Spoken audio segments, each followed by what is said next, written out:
And hello and welcome everyone to this round two matchup. I think it's round two from the Zul'jin Distillery Invitational.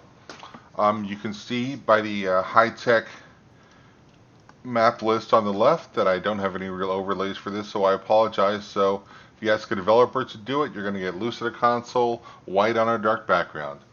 So for our bands, the Baddest Dudes banned Battlefield of Eternity and Braxis Holdout, even though it's not actually in the map pool, so that was an interesting ban. And for LuBu, we have Tomb of the Spider Queen and Volsky Foundry being banned. And the Baddest Dudes won the coin flip, and they want to take first pick. So game one will be on Altrac Pass, and LuBu picked that map. And let me tell the teams we're ready to go.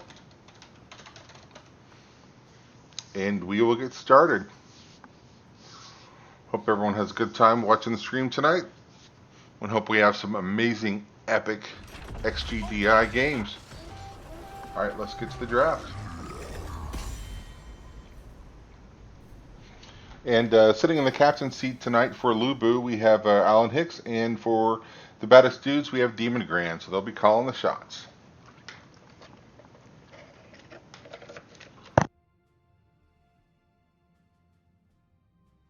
So we'll see, do we see any Deathwing, do we see Oriole?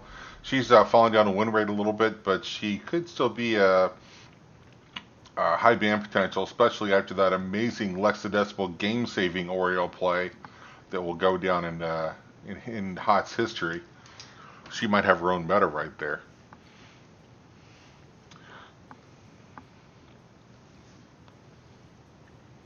No, Wraithling, that left screen is not a blue screen of death, but I knew somebody was going to say that, and I figured it was going to be you, so I'm on to you. Well played, sir. Let's see who we get rid of with the first pick. Johanna. No one ever gets fired for banning Johanna. She's solid all around, can do it all pretty well. If you don't play her, get her off the board. So I think that's a pretty good ban. And we get rid of Vala next. I believe they have someone on the Baddest Dudes who's a really, really good Vala player. I'm not going to name any names here, but I think that might be a little respect/target ban. And Kael'thas going out the board, so they don't want to first pick him. And we do see Deathwing gone. No surprises there. So we'll see who we start off with here.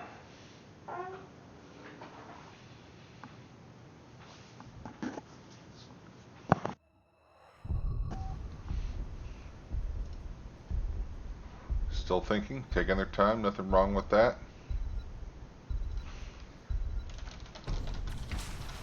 Bring the mega death.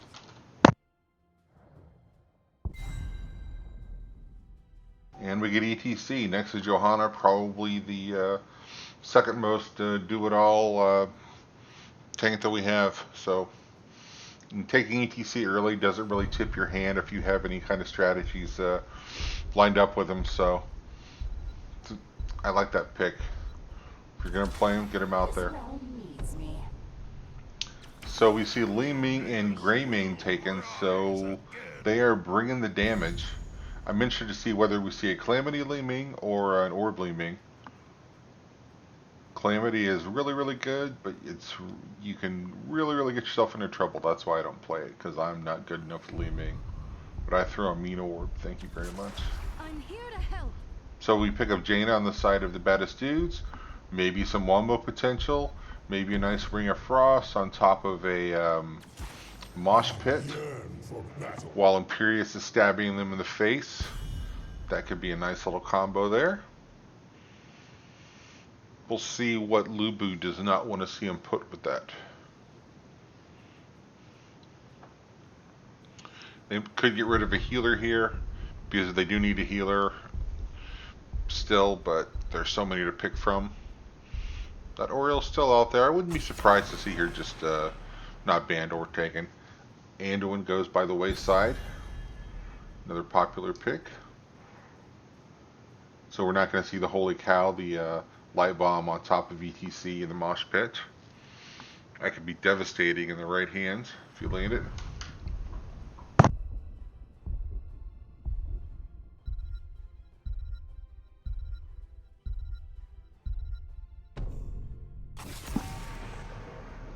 And we get rid of Diablo, so no Lord of Terror.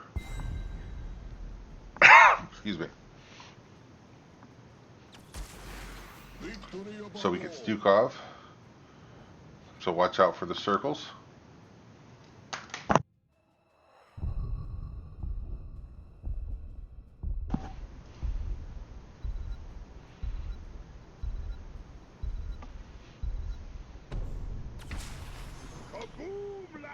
And we see Muradin.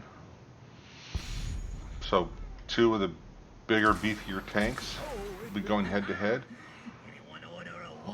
And we get Deckard Cain to throw the potions, and we get Gazlo to throw the turrets. If Gazlo can get to objectives early and build a little turret down there, it can be super annoying to play against.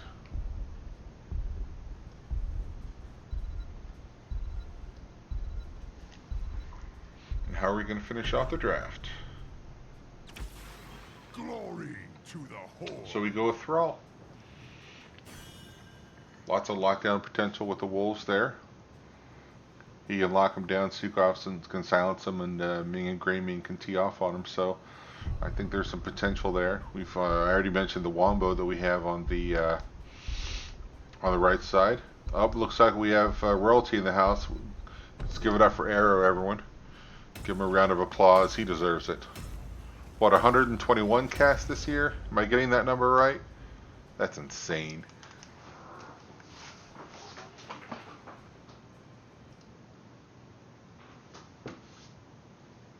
Alright, so chat, whose draft do you like better?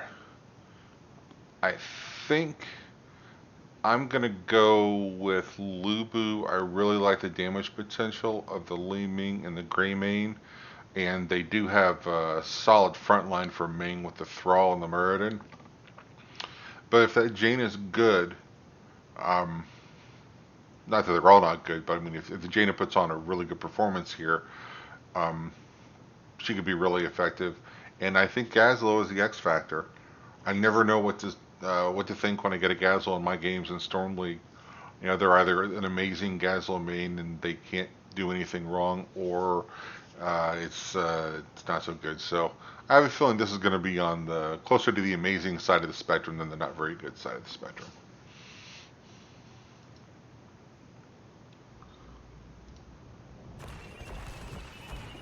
All right.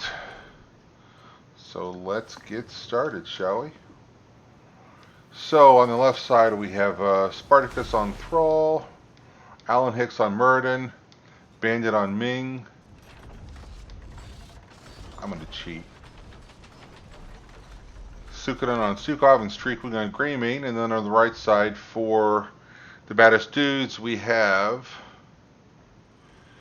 Demon Grand on Gazlo, Viper on Deckard, Savior 123 on Jaina, Night Raven on Imperius, and Rondertaker on the ETC. Alright, so let's head mid and see what happens. So the Baddest Dudes are just going to go ahead and head to lane. They're not going to commit anything to this to the opening ceremonies here. Deckard is throwing some potions there just in case things get things get messy, but I don't look for them to really engage. Let's pop at the talents here. See what Murder did. Okay, so he took third win. That's a really good choice, but he'll still be stacking his storm bolts, but he didn't take the quest. Jaina will be collecting globes, and that's all we have stack-wise. Oh no, I lied. ETC will also be collecting globes, so we'll probably see Jaina and ETC hanging out together until they get 20 globes. Top lane, we have Demon Garen throwing some turrets up there against Thrall. I don't think anyone's going to die up here. We'll keep an eye on it though. Looks like Thrall's pushing in a little bit. Throws a wolf down, but he's not going to be able to really engage with all those turrets on his way. In fact, he's a little bit low. He should probably think about hitting back and hitting a well. And we do have the camp being taken by the Baddest Dudes. If you get the camp early enough, you can take it again as the objective comes up. So I'd like to see that happening really early. It's also happening early for the side of LuBu, so That's a strategy they're familiar with. I'll go back to mid. What did Ming do here? So Ming went power hungry, so she'll also be looking for orbs. So she'll be picking up the orbs that ETC and Jaina throw away. And she becomes even more awesome for a quick second. So we do have a 4v3 here in the mid, but I don't think LuBu's going to get anything out of it. The Baddest are just simply not taking the bait. They're content to let the minions in the camp come left to right and clear it up there. Well, we do have ETC and a silence there, but he was close enough to wall to get out of it. So XP is really, really close. Looks like we're just about dead even. So we do have the first objective on its way. ETC power sliding Muradin, but Muradin will be able to jump out of there. I think he was just counting coup, really. I don't think he was really expecting to get anything out of that. So let's look at the talents here. Ming Triumvirate, so it looks like we're in for an orb build here. Muradin went Reverberation. We have Vigorous Reuptake, Eyes in the Dark, Mana Tide, so Thrall will be a little more mana. They'll have a little more mana later on. I lied, we do have another stacking quest, Echo the Elements, so he's at 15 already, so he's really making some progress on that. Other side, reduce, reuse, recycle, rejuvenation potions, frost shard, sovereign armor, and speed metal. So LuBu being a little aggressive here, they've come over and they see red nameplates elsewhere on the map, so they know it's okay to take the camp. So they've taken it. They are about halfway there. If the Baddest dudes want to do anything about this, they're going to have to come in fairly quickly here.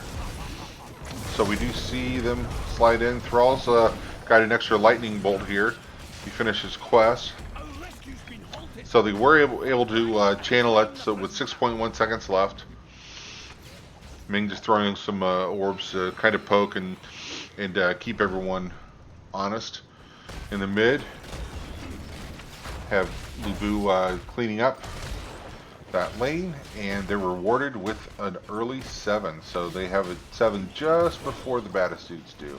So we'll see if they do anything with it. Now ETC sees Thrall all alone, and he has some friends with him, but Thrall is able to use his Wind Fury and get out of danger. However, we do have Muradin jumping in and getting first blood onto Imperius. So now we have a 5v4, and they only need to channel it for 6.1 seconds, so I think if they can just get a channel started, they're probably going to win this objective. Undertaker thinking about stopping it, but I think he decided discretion was the better part of valor there. He wasn't going to be able to do it, so that's going to tick it down to 0. And we see LuBu with the first objective. So the Baddest dudes will have to defend. They still are not quite 7, although they'll have 7 by the time anything starts popping here. But they've got to be worried about 10. They're a full level behind, so if things go badly, they could be facing a 10, maybe during the objective, probably right after the objective. So on the bottom we have, looks like Ming and Grey Ming, so dedicated a lot of DPS down there. And we have Stukov and Muradin mid. We've got 3 cleaning that up, so they shouldn't have any problem cleaning that one up in the mid. Top is still pretty healthy, so Demon Grand turns some turrets down. He's low. I think the towers are going to help him, and Thrall thought about going in there, but didn't want to chase him into the turrets and behind the building, so that was probably a good decision. But we're going to see the loss of both of those. In the meantime, we've got a big fight breaking down here at the bottom, so the fort is done. The objective is still at half health down there. We have a 4v4. Muradin jumps in and does stun Imperius, and Imperius is silenced. I don't know if he's going to make it out alive there. He does. He's able to heal himself up a little bit. And ETC puts the last hit on the objective. So all 3 of the objectives are done. So we have a missing fort here. Top, we have most of the wall missing in both turrets, and mid looks pretty healthy. So it looks like they decided to focus on top and bottom. Probably not a bad idea to open up those boss lanes.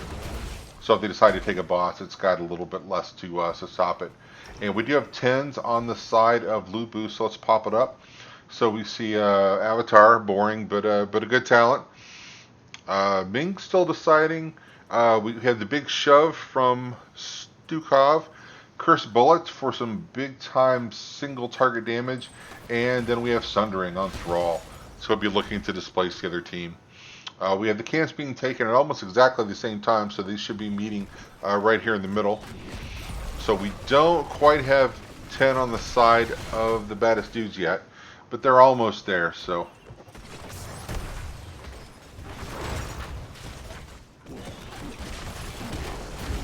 There we are. So we have 10s popped up.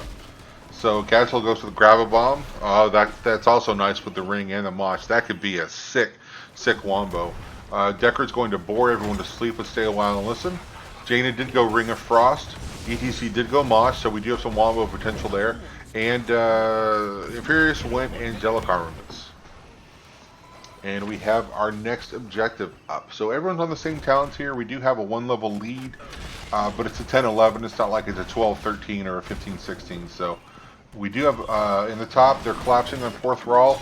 I don't think he's going to be able to win Fury out of that. Mosh does come out, so he burns the Mosh, but he gets a kill. Anytime you get a kill out of a heroic, I say go for it.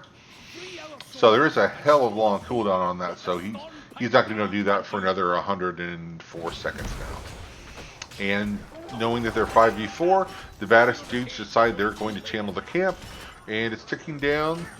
We've got 30 seconds left. So LuBu does have plenty of time to address this, and Thrall will be up right now.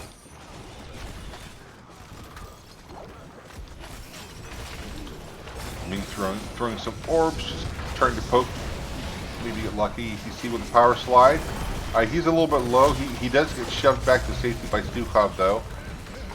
Muradin is asleep and he's able to jump away. And the ring comes down and hits 3.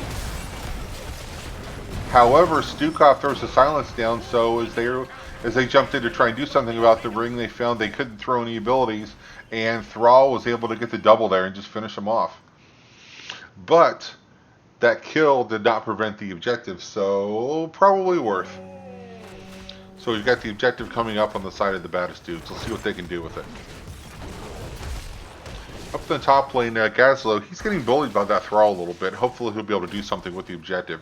But let's head mid. Looks like we're going to have more action down mid. So that fort just hanging on. It's got about 3 health left. And Ming says, nope, that fort's dead because 0.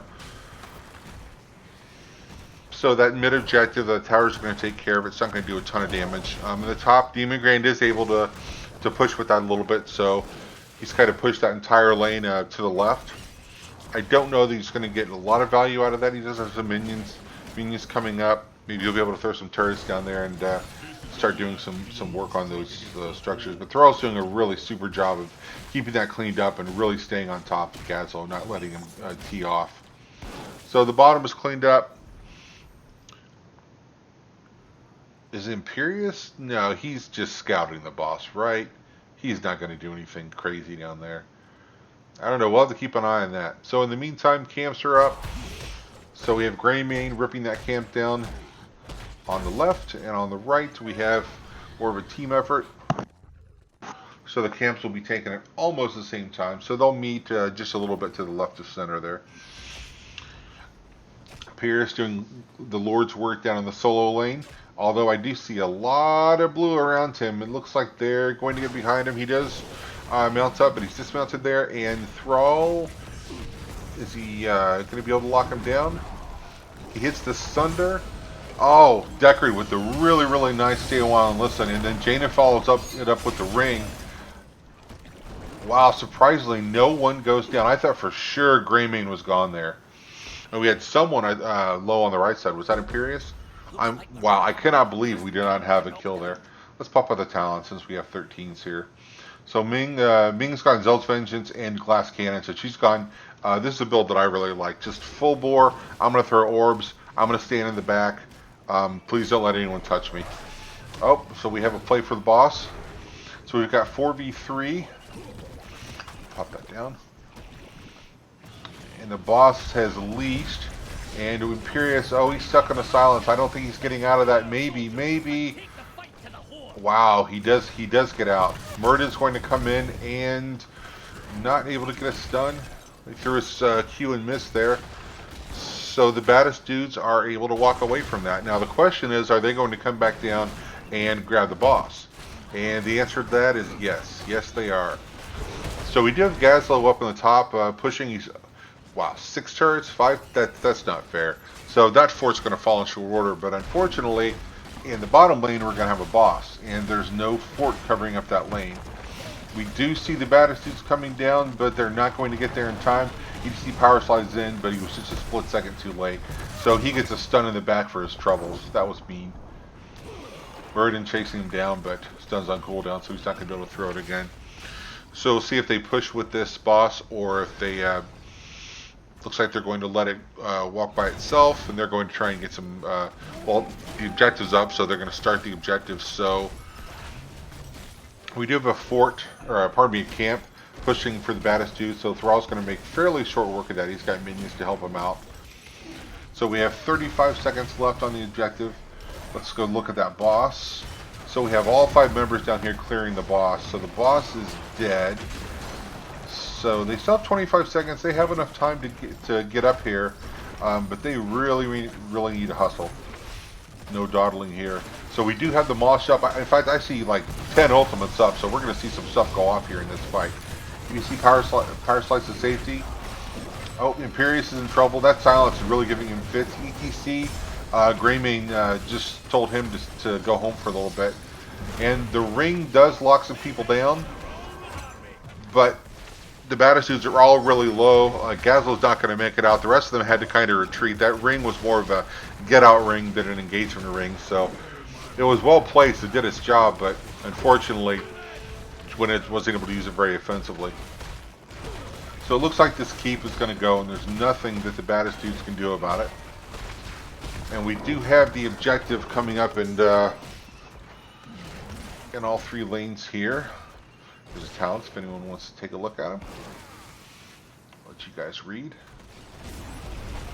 So we're going to devote some effort to mid here. Looks like the plan is we take the bottom keep, then we take the middle keep, and then... Ooh, ETC got his mosh interrupted, I think, and Greymane kills him for the 2nd time in a row. So after they get the 2nd keep, we'll see if they decide to go core, if they want to take the 3rd keep. The core is easier to kill with 3 keeps down. You can probably do it with 2, especially up 18 to 15. We will have 16 online for the baddest dudes here in a moment. Muradin jumps in on Jaina, stuns her, and that's enough to put her in the ground. Deckard, I think, is going to get out. Angelic Garments keeps Night Raven alive. Thrall throws the Sunder. We do have some members of the blue team that are low. So Ming goes down.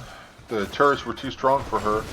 We do have 4 members still here for LuBu, but they see that the respawn timers are up, and it's time to get out of there. Although, while that Stukov, the silence and the root, he's getting a ton of value out of that. So there are the 16s on the other side. So the baddest dudes cleaning up the lane top. They really need to get to 20 somehow. They're in kind of a pickle. They have 2 camps down, so they're going to have to be constantly worrying about clearing the mid lane and the bottom lane. And LuBu, with not much to worry about, with 2 forts up still, they say, you know what, there's this boss up on the top. Let's go get that. So the baddest dudes have the camp. That'll help them fight in that lane a little bit, but this is going to be rough. And the longer it goes, the closer they are going to be to 20. Murden jumps in on Deckard. Deckard's able to waddle away. Uses Kane there a little bit. And we're about to have 5 up on each side. I see all of the ults are going to be up shortly except for Muradin's avatar. So I expect to see a lot of ults go flying here. So ETC goes in maybe a little bit too aggressively, but he's able to go back to safety. Oh, I think he got hit by Cursed Bullet, and then he walked through the silence, so he took a ton of damage. On Imperius goes down. Greymane jumps on him. We do have the ring come out. It does get Muradin, but not able to kill anyone. We have the Gravo Bomb, but there's just no one to follow up on it. So Demon Grain is going to have to retreat behind that structure. Savior 123 goes down, so no more Jaina. And I think they're going to chase Demon Grand down just to make sure he's not there at the award ceremony. So with no members of the Baddest Dudes left on the battlefield and 5 up and hitting the core for LuBu, we see the GGs go out, and that's going to be the end of game 1.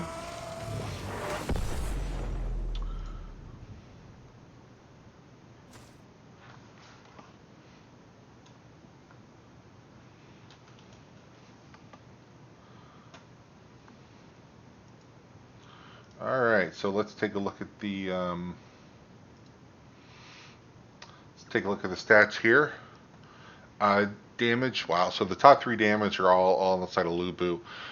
It feels like the damage for the Baddest Dudes never really got off the ground. Kills 13 to 2. It was. I'm not going to say a complete domination, but it was a very, very strong game by LuBu. They came out, they knew what they wanted to do. Obviously, these are heroes that they practiced with before and in this combination, and they just executed like clockwork. So you got to just tip your hat and say good game. Okay, so let's head back over to the match summary here.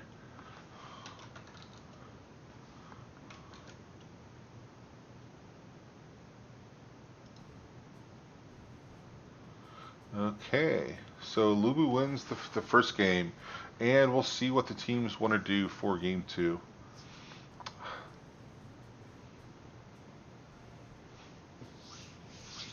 Waiting on the teams to get back to me. So what do you guys think of the first game, chat? Was everyone entertained, I hope?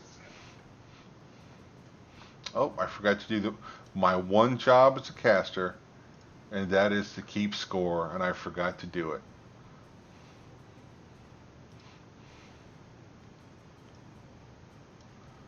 I'm going to clean that up so that my OCD doesn't drive me crazy. There we go. It's not hanging off the edge there.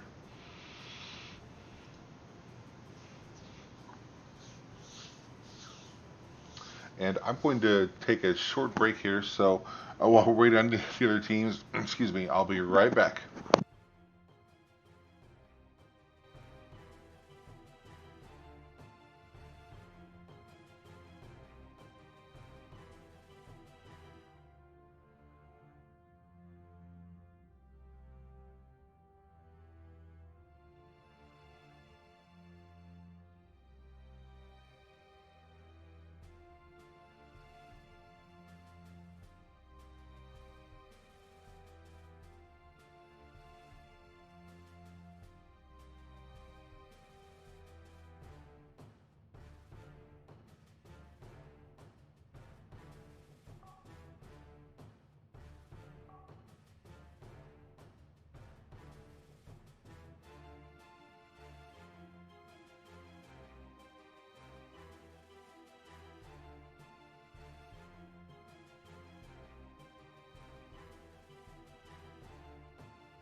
All right, and I'm back, and we are getting the lobby set up.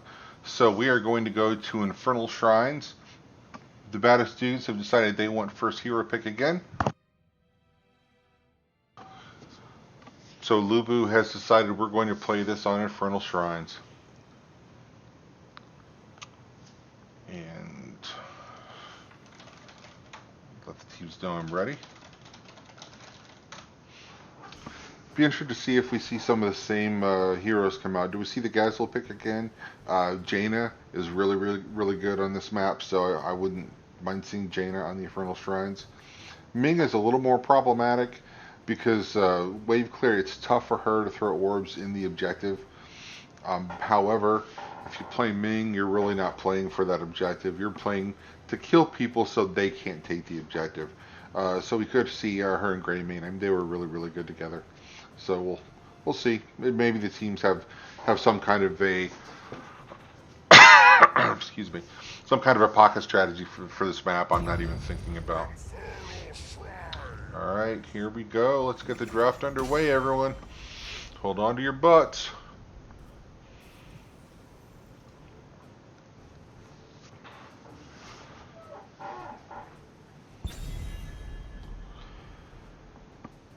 So they got rid of Johanna in the first game, and Johanna is really strong on this map, especially if she takes the cooldown reduction for Condemn. So if you don't play her, I wouldn't be surprised to see them get rid of Johanna. Kael'thas also get rid of him. He's annoying on the shrine. That living bomb just pops off. Vala, once again, I think that might be a target / respect ban there. They did their homework. It's a little bit of a respect ban too. They decided that Stukov was just too strong, and if I didn't mention it, he got a ton of value out of that silence. Put people in harm's way several times. I believe he took the root with the silence too. So we get rid of Deathwing. So we do have Jaina available. We still have the ETC available. We do have Johanna available. I would not be surprised to see them first pick Johanna because they didn't ban her, but we'll see how it goes. I don't know if they have a strong Joe player on the team. And they do. Ron Undertaker says, Joe is mine. I will play her. So we'll be vacuuming up all of the little skeleton dudes. That's a technical term, skeleton dude. Let's see what they do to counter Johanna. Jaina's still on the board. Orpheus still on the board. And they take Jaina. And if you take Jimmy, or if you take Jaina, taking Jimmy is not a bad thing to go with Jaina. If he goes ace in the hole, Jaina will be slowing people all night, and Raynor will be taking advantage of it all night. That can be a really, really nasty combination. Johanna does counter Raynor kind of softly. I mean, she can blind him every now and then. But if he picks his spots and takes care not to play into that blind. So we get Morales, so we'll have a nice big strong heal on someone, and my guess it'll be Gul'dan most of the time. And Gul'dan will just be able to take that life, convert it to mana, convert that to damage, get more life, get more damage. Just set up a nice little like perpetual motion machine there, and he'll tear up the objective here if he's played well. So we get rid of Sylvanas. And who is the baddest dude's going to get rid of?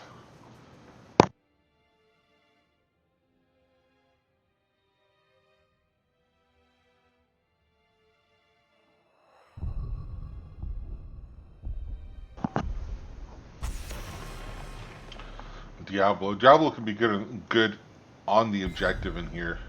Especially if he takes Devil's Due, he's just so hard to kill and get out of there. So I think that's actually a good ban. Especially if someone on LuBu is known to dabble in the ways of the Lord of Terror. Unfortunately, I don't know much about the hero rosters of these players, so my guess is someone over there does play them. So we see ETC on the blue team this time. Looks like Jaina and ETC got traded in between matches. I don't know if they were a package deal or what. And Malfurion, who's silently becoming the #1 healer in the game right now, with that regen. And Jaina will benefit from the mana that Malfurion's able to provide, so she can stay on the field a little bit more. She might not have to take the Globe talent. So we see the Skeleton King pop up, and we see Alarak. That Alarak silence in the right hand is devastating. So we'll see. We'll keep track of him. See how his quest goes. See where Sadism goes, and see what he's able to get out of that. And we finish it off with Maev.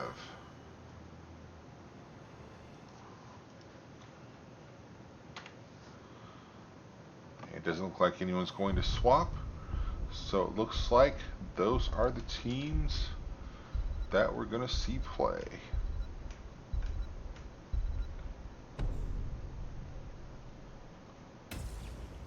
Alright, let's get into it. Game 2. The baddest dudes need to get off the mat here and win 1 to force Game 3. LuBu would just as soon take Game 2 and go home a little early.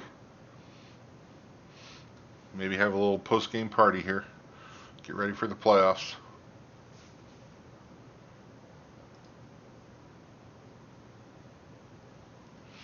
So what do you guys think, chat? Who has the better draft here? I think I might have to give it to LuBu. Jaina and Reina are just so nasty. Jaina is so good on the Shrine. Having said that, though, Gul'dan can be a beast on the Shrine as well, and they do have Johanna and Leoric for that matter. Those guys can all be pretty good in there. And that Alarak is kind of, for me, that's probably the biggest wild card. We'll see what happens with that Alarak. Okay, so let's introduce the teams. So on the left side for LuBu, we have Bandit on Jaina, Streakwing on Raynor, Alan Hicks on ETC, Suikoden on Malfurion, and Spartacus on Maiev. So for the baddest dudes, we have, we have Rondertaker on Johanna, Viper on Lieutenant Morales, Savior 123 on Gul'dan, Night Raven on Leoric, and Demon Grand on Alarak. So let's get into trouble here. Let's see what happens. So Leoric's going to go ahead and head up to the top lane. I'm just going to work on Soak. They're not really concerned about the opening ceremonies. Can't blame them. Don't know why we do this every game, but we do. Spartacus being very, very patient there. Looking for a chance to come in and pull someone back, no doubt. Sorry. Let's pop out the talents. So we've got Jaina and ETC both collecting gloves. There's a silence on ETC. Gul'dan's rewarded with Blizzard to the face there. He's able to safely get back. We have Maiev, Bonds of Justice, so she takes to the second quest. We do see Jimmy with the ace in the hole, so no big surprise there. Morales will be throwing grenades at people, and Gul'dan will be stacking circles. So we've got some stacks to keep an eye on.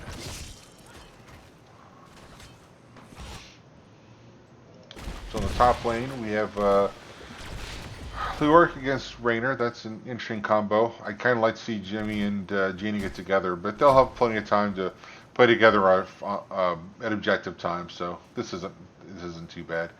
That lane looks to be pretty even there. A lot of sustain up there, so I don't expect to be coming back up there to see any kills. We'll keep an eye on it though. So in the meantime, the bottom camp's been taken, and LuBu has decided they have designs on the camp on the side of the baddest dudes, and Jaina's able to take Gul'dan down.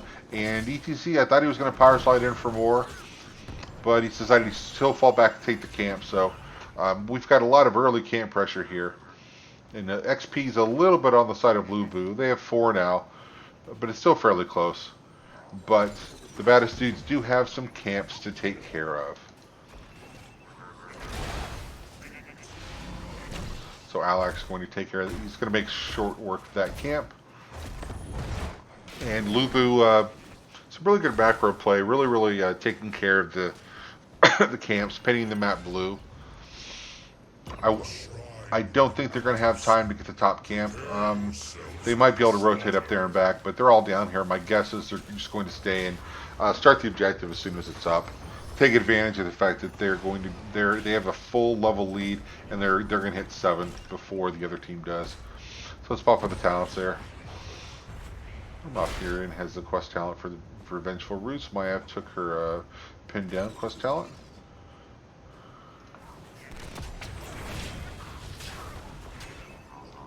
So LuBu cleaning that lane. I think they want to keep those lanes as clean as possible so they can take advantage of that 7. EDC power slides in. He's able to disrupt. Demon Grand is he's trying to escape to the south. He does have Morales to pick him up, so he's able to get out of there safely. And Joe walks in and tanks it for him. And we do still have a small lead for the baddest dudes here. And now it's even. Nice roots from Malfurion. Nice roots there. We have a lot of low red health bars. I don't know if Morales is going to be able to get to Leo. She does, so he's alive for now. He never really dies though, actually, so he's always alive. Nice blizzard, blizzard right in the choke point there, and Alaric goes down and Leo goes down. That was very, very well executed. Put her right down where they had no choice but to just walk right through it. And the objective goes over to LuBu, and they do have 7s. We'll pop up the talents here. They're still thinking about it. Flush from the excitement of winning the objective. They do draw the Immortal up and around there, and it's going to come back down. Pardon me, not the Immortal, the Punisher. Next thing you know, I'll be calling it a Pumpernickel. It does jump on top of Gul'dan, which normally would be a problem, but he's got a Morales in his pocket, so he's okay with that. So the wall's gone. The fort still fairly healthy. The Punisher's pushing the heroes back. The Punisher is down. The fort, I think they're committed to the fort. I think they're going to be able to get it too. So ETC takes one last swipe with the axe, and Maev has jumped in, and she was maybe in a little bit of trouble, but Malfurion with a nice root there to make sure she was safe. In the meantime, they didn't need Raynor, so he's just up here hanging up in the top, getting some XP. They have almost a full 2-level lead here. And with the 7, they decide they can take the camp with impunity, and they do. We do have 7s on the side of the baddest dudes here, so that'll even up a little bit. They're a little over a level down, though. They really need to consider getting 10 sooner rather than later. They definitely want it before the next objective if they can get it, but... And my guess is you won't see the baddest dudes taking any unnecessary fights.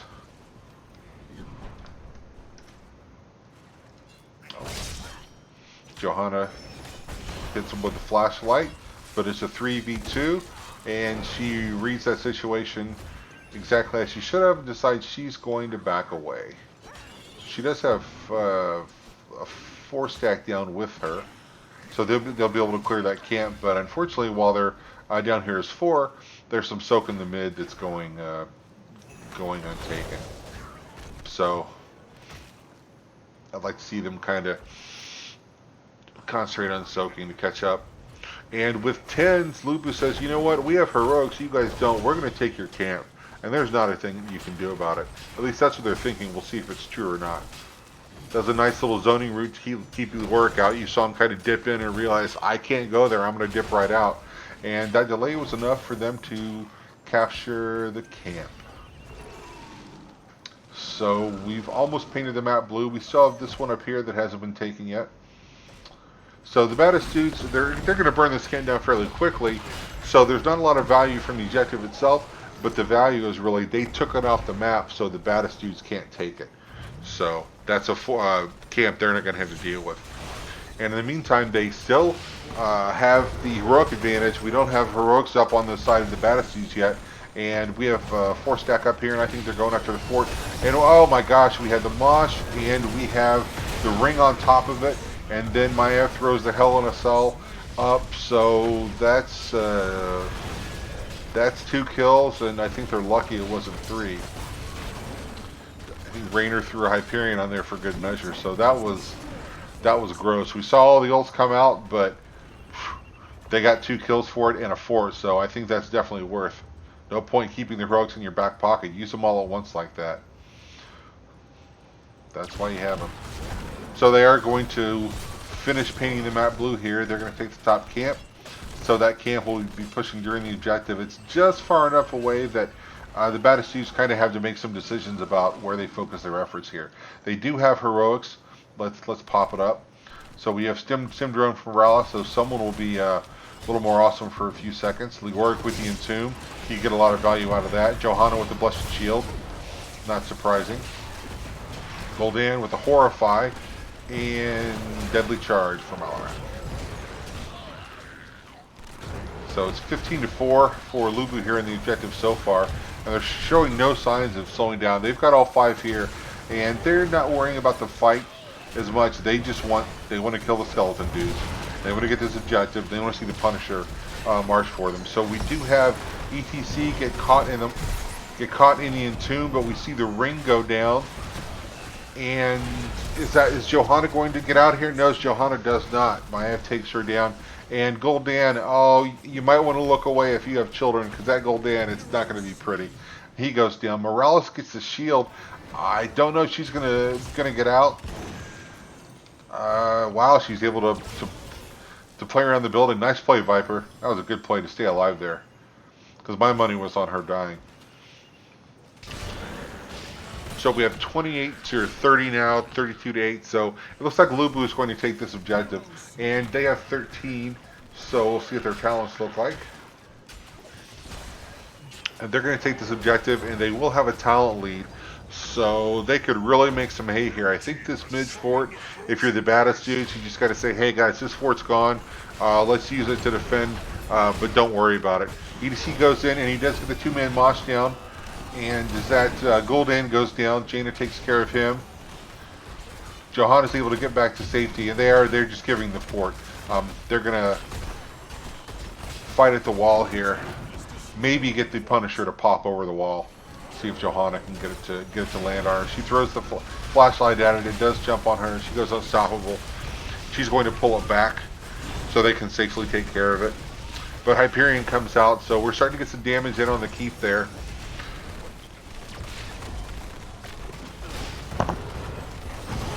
And oh no, another ring and another Maiev circle. Although it's Jaina that goes down, but she does get Alarak for her trouble, and then Leoric, so that was a valiant trade. And the Punisher is just now out of gas, so we didn't get any damage off the core or off of the shield, but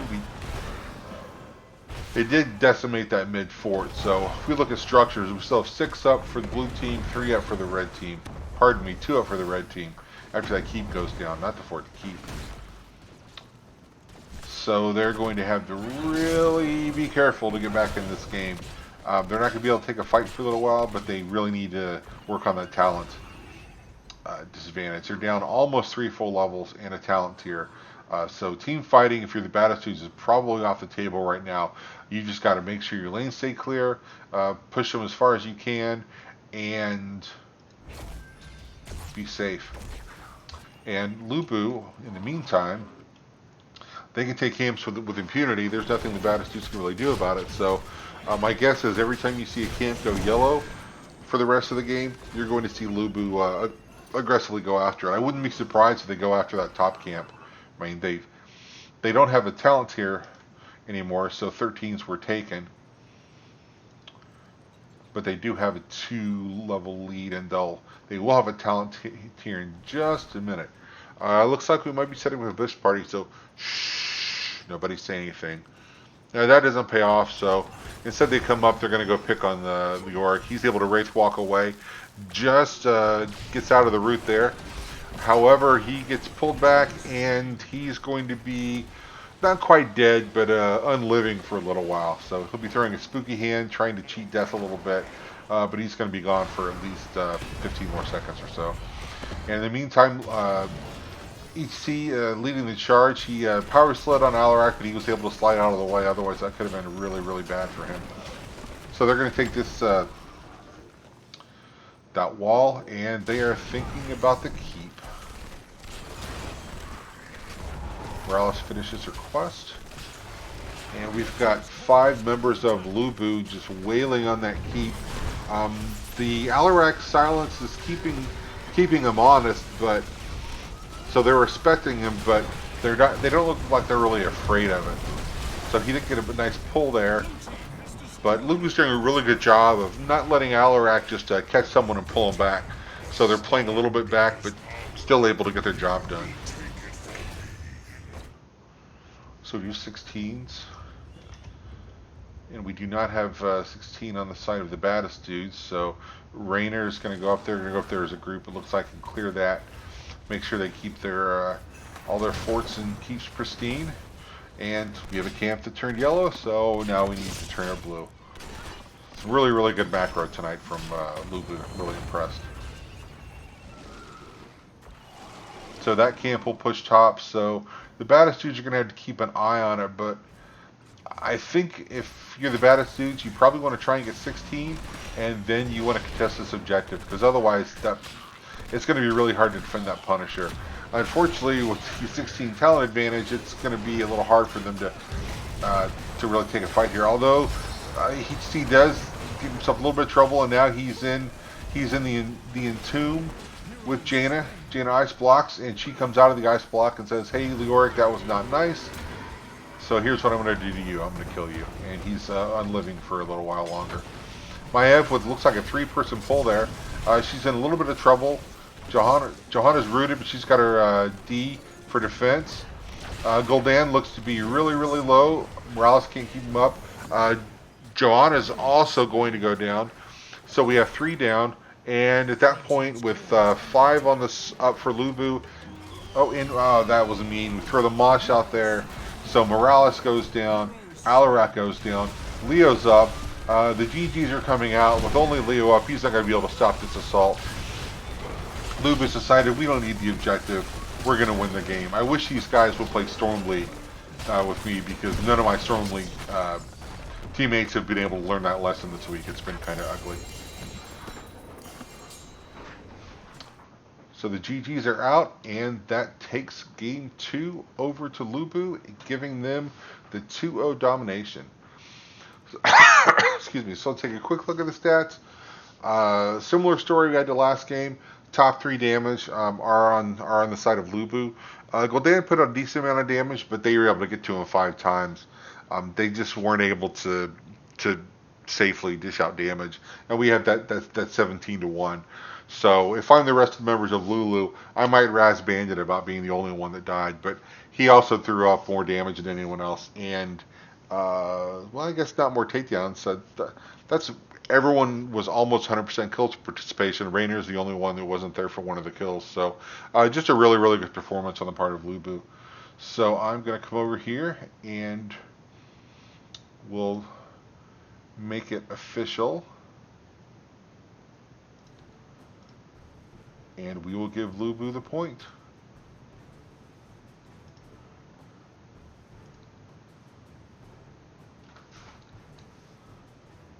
And that's a 2-0 domination. And I think that's going to do it. Hope everyone out there in Twitch land enjoyed the game. And we still have a couple of rounds of playoffs from the XGDI coming up, and there's still, I believe, there are 2 other matches that were going on at the same time. They may still be going on now because this one was kind of short, and we'll still have the 2 playoff rounds after this. So if you like this, check out the schedule and see when the other people are playing, and show the caster some love. So I'm going to wrap it up and get out of here. Everyone have good luck in your games, and we'll see you next time. Thanks.